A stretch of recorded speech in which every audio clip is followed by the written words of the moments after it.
വന്നാട്ടെ അച്ചു.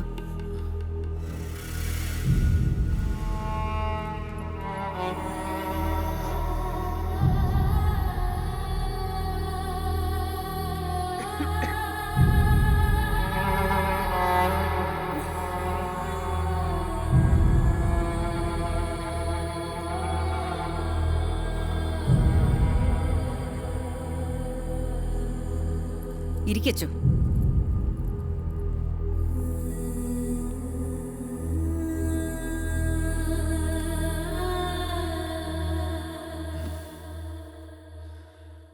അപ്പൊ ഇത് മാത്രമാണ് ഇവിടെ വൃത്തിയുള്ള ഒരേ ഒരു മുറി അല്ലേ? അത് പിന്നെ സന്ദർശകർ ഒരുപാട് വരുന്നതല്ലേ അച്ചു? അതല്ലെങ്കിലും അതെ, വിശ്വാസികൾക്ക് കടപ്പാടുമില്ലെങ്കിലും ദേവാലയം പണിയുമ്പോൾ നമ്മൾ ലോഭം കാണിക്കാറില്ലല്ലോ. എൻ്റെ മദറെ വളരെ ദയനീയമാണ് കേട്ടോ നമ്മുടെ ഈ സ്നേഹാലയത്തിൻ്റെ സ്ഥിതി. ഞാനത് അച്ഛനെ വന്ന് കണ്ടൊന്ന് പറയാനിരിക്കുകയായിരുന്നു. എന്തെങ്കിലും ഒന്ന് ഉടനെ ചെയ്യണം. മരുന്ന് വാങ്ങാൻ പോലും കാശില്ലാത്ത അവസ്ഥയാ. ഞാനൊന്ന് നോക്കട്ടെ, പറ്റിയ നമ്മുടെ ഇടവകയിൽ ഒരു പിരിവിനിറക്കി നോക്കാം. എങ്കിലത് ആ പാവങ്ങൾക്ക് വലിയ ഉപകാരമായിരിക്കും. എന്നാ പോകുന്നെന്ന് പറഞ്ഞാൽ മതി. ഞാൻ സോഫി സിസ്റ്ററെ കൂടെ വിടാം. നാളെ കാലത്തെ വന്നോളാം പറയും. അച്ഛനും സിസ്റ്ററും എല്ലാം കൂടെ വന്നേക്കുന്നു. അല്ല, ആരൊക്കെ ഇത്? വന്നാട്ടെ വന്നാട്ടെ. ഈശോ മിശിഹായിക്ക് സ്തുതിയായിരിക്കട്ടെ അച്ചോ. ഇപ്പോഴും എപ്പോഴും സ്തുതിയായിരിക്കട്ടെ. അങ്ങോട്ട് ഇരുന്നാട്ടെ. ഇത് എന്നതാ ഒരു മുന്നറിയിപ്പും ഇല്ലാതെ? ഒരു അത്യാവശ്യം ഉണ്ടായിപ്പോയി വാവച്ചായ. എങ്ങോട്ടെങ്കിലും പോകാൻ ഇറങ്ങിയതാന്നോ? ഓ, എസ്റ്റേറ്റ് വരെ തിരക്കൊന്നുമില്ലെന്നേ. അച്ഛൻ ഇരുന്നാട്ടെ. എന്നതാ സൂസമേ നീ ഇങ്ങനെ വിളിച്ചു നിൽക്കുന്നേ? പോയി അച്ഛന് കുടിക്കാൻ വല്ലത് എടുത്തോണ്ട് വാടി. അച്ഛന് കുടിക്കാൻ ചായയോ കാപ്പിയോ? ഓ, ഞാനതൊന്നും കഴിക്കത്തില്ല ചേട്ടത്തി. ഈ പാലുണ്ടാവോ? നല്ല പശുവും പാല്? ഉവ്വച്ചോ, ഇപ്പൊ എടുക്കാം. ചേട്ടത്തി, ഓ, ഗ്ലാസ്സിൽ വേണ്ട കേട്ടോ, ഒരു കുപ്പിയിലെടുത്തോ. പള്ളിമേടെ ചെന്നിട്ട് കുടിക്കാം. അത്താഴം കഴിഞ്ഞ് പാല് കുടിക്കുന്നതാ നല്ലതേ. ശരി അച്ചോ. വാ സിസ്റ്റർ. അത്താഴം കഴിഞ്ഞ് പാല് കുടിക്കുന്നതാ നല്ലത്. അതെ അതെ. എന്നതാ അച്ചോ വിശേഷിച്ച്? എന്റെ വാവച്ചായനെ പോലുള്ള പ്രമാണിമാർ ഈ നാട്ടിലുള്ളപ്പം നമ്മുടെ ഇടവകയിൽ ഇങ്ങനെയൊക്കെ സംഭവിക്കുന്നത് ശരിയാണോ? അയ്യോ, എന്നാ പറ്റിച്ചു? ഓ, ഒന്നും പറയണ്ട എന്റെ വാവച്ചായ. ഞാൻ നമ്മുടെ സ്നേഹാലയം വരെ ഒന്ന് പോയായിരുന്നു. അവിടുത്തെ സ്ഥിതി മഹാമോശമാ കേട്ടോ. അവിടെ മരുന്ന് വാങ്ങാൻ പോലും കാശില്ലാന്ന്. അച്ചോ, അതിന് അവിടുത്തെ രോഗികൾക്കൊക്കെ നമ്മുടെ ആശുപത്രിയിൽ ഫ്രീയാ ചികിത്സ. അത് പിന്നെ എനിക്ക് അറിയത്തില്ലായോ. വാവച്ചായന എന്റെ പുണ്യവും കിട്ടും. കർത്താവിന്റെ അനുഗ്രഹം കൊണ്ടല്ലയോ വാവച്ചായൻ ഈ സ്വത്തും കോളേജൊക്കെ ഉണ്ടാക്കിയത്. അതിൽ കുറച്ച് പാവങ്ങൾക്കും കൂടെ കൊടുക്കുന്നേ. വാവച്ചായൻ എന്നെ കൈ അയച്ചൊന്ന് സഹായിക്കണം. ഒരു 50 രൂപ എനിക്ക് തരണം. അത്രേ ഉള്ളോ? എടിയേ സൂസമ്മോ, ഈ 50 ഞാൻ ഉദ്ദേശിച്ചത് 50,000. അയ്യോ, അച്ഛൻ കാര്യമായിട്ട് പറഞ്ഞാന്നോ? കാര്യം ഞാൻ ഇച്ചിരി സാമ്പത്തികമായി ടൈറ്റില്ല. എന്നാലും അച്ഛൻ ഇവിടെ വരെ വന്ന് പറഞ്ഞ സ്ഥിതിക്ക് ഞാനൊരു 25 രൂപ തരും. ഓ, അതൊക്കെ വാവച്ചായന്റെ ഇഷ്ടം. എടിയേ, അച്ഛനൊരു 25,000 രൂപ എടുത്ത് അങ്ങ് കൊടുത്തേ. ഓ, ദാ അച്ചോ. വലിയ ഉപകാരം.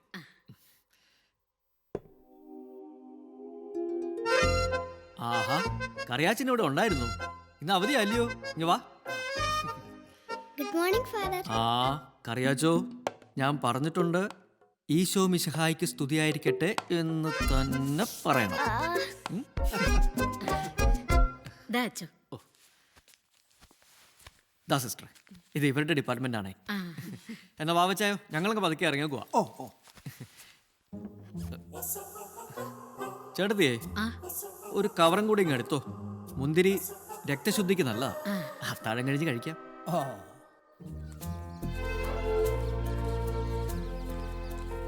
സോഫി സിസ്റ്റർ ഹോസ്പിറ്റലിലേക്കല്ലേ? അതെ.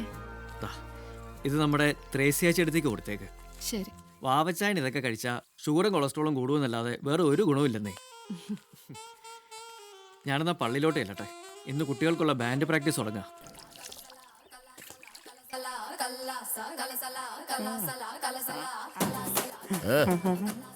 ഒന്ന് വാ അടച്ചു വെക്കില്ല ആസറേട്ടാ, വല്ല ഈച്ചയും കയറും.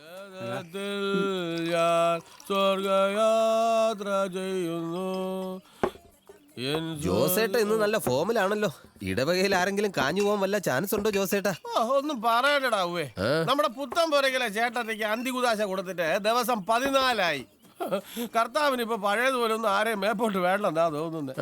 പുത്തമ്പുരയിലെ ചേട്ടത്തി മരിക്കുമ്പോ തരാന്ന് പറഞ്ഞു തുടങ്ങിയ പറ്റ് ഇപ്പൊ 450 കഴിഞ്ഞു കേട്ടോ. എനിക്ക് ആഗ്രഹമില്ലാഞ്ഞിട്ടാണോടാ. പിന്നെ നിന്നെ ഒന്ന് സഹായിക്കാൻ വേണ്ടിട്ടല്ലയോ ഞാൻ പുത്തമ്പരയ്ക്കല് പോയിട്ട് മരണശയ്യെ കിടക്കണ ആ ചേട്ടത്തിയോടെ ഇച്ചിരി കാശ് അഡ്വാൻസ് ചോദിച്ചത്. എന്നിട്ട് ആ തള്ള എന്നെ ചീത്ത വിളിച്ചടാ.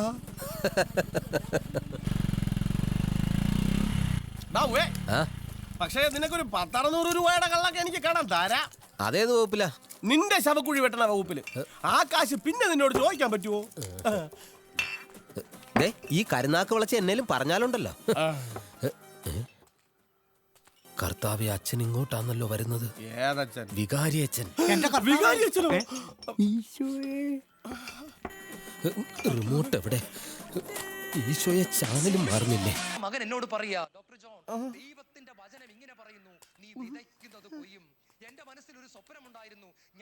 ഈശോ മിശിഹായ്ക്ക് സ്തുതിയായിരിക്കട്ടെ അച്ചോ. പക്ഷേ ഞാൻ കർത്താവ് പറഞ്ഞതുപോലെ തന്നെ ഇപ്പോഴും എപ്പോഴും സ്തുതി ആയിരിക്കട്ടെ. എനിക്ക് സന്തോഷമായി. പള്ളിയിലെ ഞായറാഴ്ച കുർബാനയ്ക്ക് പോലും ഇത്രയും വിശ്വാസികളെ ഞാൻ ഒരുമിച്ച് കണ്ടിട്ടില്ല. അല്ല, അച്ഛൻ ഇങ്ങനെ ഒരു ആഗ്രഹം ഉണ്ടായിരുന്നെങ്കിൽ കപ്പ്യാരെ വിട്ടാ മതിയായിരുന്നു. സാധനം ഞാൻ അങ്ങോട്ട് കൊടുത്തയച്ചേനെ. അല്ല, അച്ഛൻ ഷാപ്പി വരുന്നത് അതെങ്ങനെയാ തോമാച്ചായ? ഇടവകയിലെ ചില തലമൂത്ത വിശ്വാസികളെ കാണണമെങ്കിൽ ഷാപ്പിൽ തന്നെ വരണ്ടായോ? ആ, ഈ കൂട്ടത്തിലാരാ ഈ കുഴിമറ്റത്തിൽ ജോസേട്ടൻ? ഞാനാണോ ആ മഹാഭാവി? ആഹാ, നമ്മളാന്നോ? ജോസേട്ടനെ കാണണമെങ്കിൽ ഷാപ്പിൽ തന്നെ വരണമെന്നാണല്ലോ ജോസേട്ടാ നാട്ടുകാർ പറയുന്നത്. അയ്യോ എന്റെ പൊന്നച്ചോ, അത് ഈ നാട്ടുകാർ എന്നോടുള്ള അസൂയമൂത്ത് പറയുന്നതാ. ഞാൻ വെറുതെ ഇതുവഴി വന്നപ്പോ ഇവിടെ ഈ ശാലോ TV വെച്ചിരിക്കുന്ന കണ്ട് കയറിയതാ. അപ്പൊ ഈ കുടിയന്മാരൊക്കെ ഇവിടെ ഇരിക്കുന്നു. എന്നാ ഒന്ന് ഉപദേശിച്ചേക്കാവെന്ന് കരുതി. നന്നാവണേ നന്നായിക്കോട്ടെ എന്ന് വെച്ചിട്ടാ. അത് കൊള്ളാലോ ജോസേട്ടാ. എന്നിട്ട് കാല് രണ്ടും നില തുറക്കുന്നില്ലല്ലോ. അവന്റെ സങ്കടം കൊണ്ട് കുടിച്ചതാ. ഒരു ശാപം പിടിച്ച ഇടവകയാച്ചോ നമ്മുടേത്. തല്ലി കൊന്നാ പോലും ഒരുത്തിനും ചാവുകയില്ല. ഓരോ ഇടവകയിലെ കണക്ക് കേൾക്കുമ്പോ കൊതി വരും. ഡെങ്കിപ്പനി, എലിപ്പനി, പക്ഷിപ്പനി, ജപ്പാൻ പനി, ഇത് വല്ലതും നമ്മുടെ ഇടവകയിലുണ്ടോ? ജോസേട്ടനിങ് വന്നേ, ഒരു കാര്യം പറയട്ടെ. അയ്യോ, എന്നെ എങ്ങോട്ട് കൊണ്ടുവാച്ചോ? മാനസാന്തരപ്പെടുത്താനാന്നോ? അല്ല, അങ്ങനെയാന്നേ കുപ്പിയിൽ ബാക്കിയുള്ള കൂടെ അടിച്ചേച്ച് വരാം. ഇനി കുടിക്കാൻ പറ്റിയില്ലെങ്കിലോ? എനിക്ക് അനിമോളെ ഒന്ന് കാണണം. നിങ്ങളുടെ വീട്ടിൽ ചെന്നപ്പം വീട് പൂട്ടിയിട്ടേക്കുവാ. അത്രേ ഉള്ളോ? ഇത് നേരത്തെ പറയണ്ടായോ? അച്ഛാ വാച്ചോ. അയ്യേ,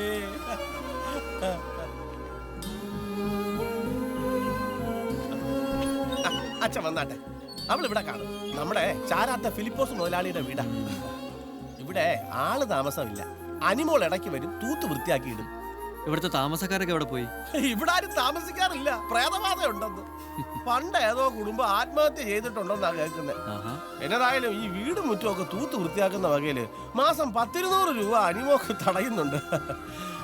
വാവേ, മോളെ വാവേ. എന്താ നാണിക്കൊന്നും വേണ്ട. ജോലി ചെയ്ത് കാശുണ്ടാക്കുന്നത് നല്ല കാര്യം തന്നെയാ. അനിമോളെ, നമ്മുടെ സ്നേഹാലയത്തിലെ ത്രേസ്യാച്ചി അടുത്തേക്ക് പിന്നെയും സുഖമില്ലാണ്ടായി. വാവച്ചായന്റെ ഹോസ്പിറ്റലിൽ അഡ്മിറ്റ് ചെയ്തേക്കുവാ. സോഫി സിസ്റ്റർക്കാണെങ്കിൽ നാളെ അരമനയിലും പോണം. കൂട്ടിരിക്കാൻ ആളില്ല. അനിമോക്ക് വേറെ പരിപാടിയൊന്നുമില്ലെങ്കിൽ നാളെ പകലൊന്നും അവിടെ പോയി ഇരിക്കാവോ? നമുക്ക് ഇവിടെ എന്നാ അച്ചോ പണി? 24 മണിക്കൂറും TV കാണണം. ഞാനൊന്ന് ഇറങ്ങിക്കോട്ടെ. ഓ, അത് പറഞ്ഞു ഒക്കത്തില്ല. അച്ഛൻ ആദ്യമായിട്ട് വന്നല്ലേ, വീട്ടിൽ വന്ന് കാപ്പി കുടിച്ചിട്ട് പോയാൽ മതി. അച്ഛൻ വന്നാട്ടെ. മോളെ വാ, തൊട്ടടുത്ത.